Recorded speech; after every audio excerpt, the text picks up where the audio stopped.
So I took about a month off from uploading to YouTube, but before I left y'all with a poll asking what you'd be interested in seeing on the channel when I come back. Now, the majority of you guys actually said to do what I feel like, and I appreciate that. So what I feel like doing is songwriting. So I wanted to look at what the workflow would be like of actually recording vocals in the MPC ONE standalone. Of course, this applies to any of the new gen MPCs, whether you have the MPC Live, the MPC Live 2, or the X. I haven't actually recorded a full-length song with this, but I've done some takes in the process of figuring this out.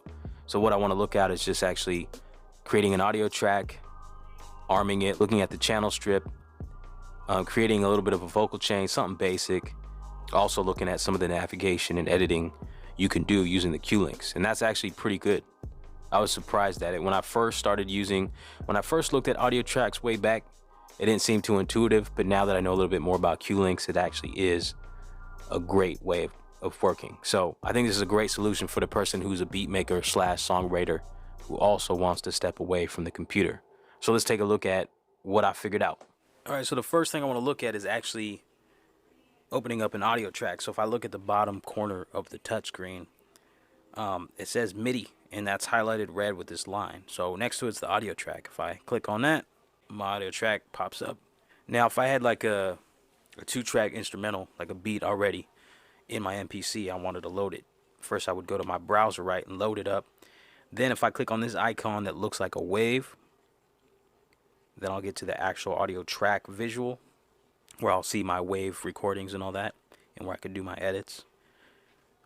If I click on browse sample, I can go through the samples that have been loaded up in my MPC, and I can select that instrumental. I'm not actually going to do this. What I have right here, if I click out and go to main, I actually have an instrumental. This is my beat project, so I've created all the, the different sections, and then I went into song mode and created a song out of those sections. So here it is already. One bonus about this is that I have my full 8 audio tracks available for vocals. Rather, if I put an instrumental in, then I'd only have the 7. It's just one audio track, but it does make a difference, right? I haven't gotten to the point where I'm using all 8 audio tracks, but yeah, just a thought that that's the bonus to just having your instrumental, project, and then doing your audio tracks on top of it. And then also another option would be to go back and like kind of do some edits on the instrumental around your vocal. That could be a cool option. Okay, so going back to the audio track. Now, there's 2 ways of going about this. If I click on this eye right here and this little strip right there, I will get my channel strip up. You can also click it here where it says input configure. And then also you have the option to go straight to your audio right there. That option's up here as well. So, closing that, going to the main, do that, close that, open that up. Okay, so I'll go to main. Of course, I also have my main button here. Okay, so clicking on that, I'll arm right there. At the moment, you can see the signal, but you can't actually hear it. So if I click right here where it says off, it'll change to in, and now you hear my voice has changed a bit. That's because I always have my microphone going into my MPC, and then that goes into an interface. That's how I record my video. So if I go to the sampler, I have my input on here. This is actually a separate input from the actual channel strip on the audio track. So if I click that off, my voice will now sound like this. It was just doubled up kind of because it was going in 2 different places, in the sampler and then in my audio track. So now you see the signal. It's ready, it's armed. Now if I look right here in my inserts, I can create a little bit of a vocal chain, something basic. So I got a couple options. All I'm going to do is I'm going to add an EQ, a compressor, and then I'll add a little bit of reverb. So if you're going to start to get, kind of more advanced, I guess what you could do is use your air channel strip, because that'll free up like another insert. Because what air channel strip gives you is you have a few things on here. You have EQ, you have gate, and compression. So I can do a little bit of EQ here, maybe a high pass filter just to cut out.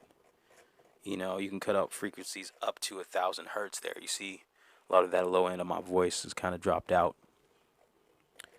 but I'll just leave it about 145. If I wanted to put some gain on my highs, I can do that as well. It's a little bright. Let's just go. We'll do a little bit of gain on the highs. Okay, going over to my compressor. There's my threshold. I'll turn that down a little bit. Turn it down. You can see the little compression happening there. And then I'll turn the output up so I get a little bit more.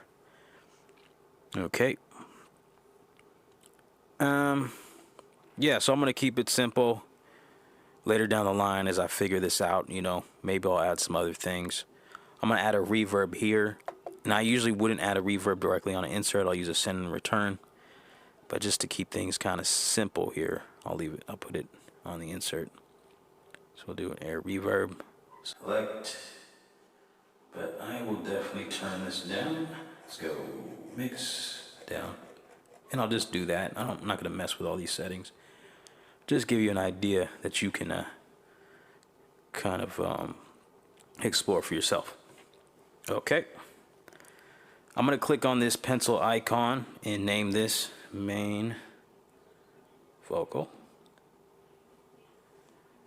And right here, there's also another option to save your current channel strip. So once you do develop like a nice little vocal chain, you might want to save that. So I'll hit save current channel strip. Now I definitely haven't figured out my perfect vocal chain, but I'll just save this for a demonstration purpose. So I'll save that. I got a little template folder I'll save it at. I had done it previously, so I just overwrote it there. I'm gonna turn some of this reverb down. Give me a second. Yeah, just a little bit. Little reverb. Okay. Alright, so now if I want to actually create another track, I could just hit the little plus sign. But what I'm going to do is I'm going to browse and I'm going to go find my vocal chain channel strip that I just saved. If I hit load, I go back out. As you can see, it has created another one. Now it's named main vocal -1. So I'll rename this hook. Good. And that the reverb was up on that one when I saved it, so I'll turn that back down. Alright, so going back to track 1, main vocal. Alright, so if I want to go into my actual audio track screen, I'm going to hide that. One thing I want to do is I'm going to go out to main and I'm going to look at my metronome. So I want to turn my metronome off so when it actually records through, see if I record, it'll do a counting no matter what. Well, I can choose to turn it off as well, but I don't want this metronome on while I'm recording. I just prefer not to have that there, so turn that off. So I can go up here and there'll be a little count in. What's my little eraser tool? I'll erase that real quick. Okay, so if I hit record, I'll have a little count in. I could choose to turn this off if I like. So if I wanted to do that, man, hit the metronome again. Just turn it off. Record, play, start, so it starts from the beginning. So all this is recording. So I'll go ahead and try something. Many hats. I grabbed the vodka bottle by the neck and chug it down. Stacking many hats upon my head, I covered up my crown. Only my boy Shaggy Doo knows what I mean.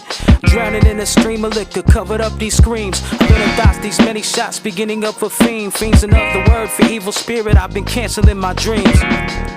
Alright, so I'll leave it at that. Okay, just real quick to look at the qlink functions for navigating. If you click and hold it, you want to make sure it's on screen. It's usually on that by default. So this is perfect because this gives me the ability to zoom in and out, to scroll, and then actually move my playhead. And then this is actually, I believe it's a audio track level. So these are some cool functions, so I can just rewind back. Now if I hit play, I'm not actually going to hear my vocal right now. Because one thing I do need to show you, if I click back on the eye, is you have more than two choices, either off, in, and then there's one called auto. So auto will hear my voice on input when there's nothing playing, when it's not on playback. When I hit play, it will automatically mute out the microphone going in, and then it'll play the recording coming out. So check this out right now. So as soon as the audio comes in, all this is recorded. So I'll go ahead and try something. Many hats. Bottle by the neck and chug it down. Stacking many hats upon my head, I covered up my crown. Only my boy Shaggy Doo knows what I mean.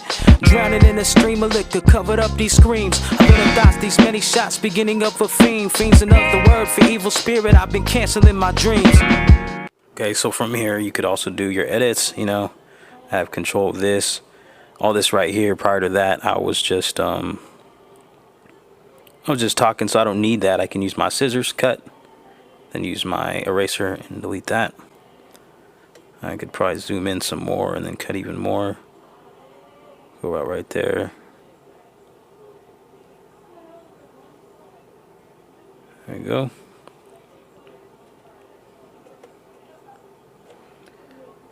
Some other things you could do with the qlink.